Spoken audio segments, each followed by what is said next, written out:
This episode tracks Maya Singh, a former bicycle repair shop owner who built a modular solar microgrid company from scratch.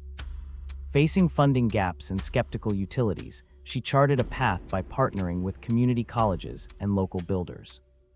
Her breakthrough came when a pilot project cut neighborhood outages by half, proving the model scalable and bankable.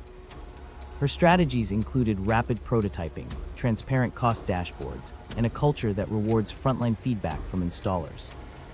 Aspiring founders will take away the power of community networks, disciplined iterations, and a mission that turns adversity into dependable energy.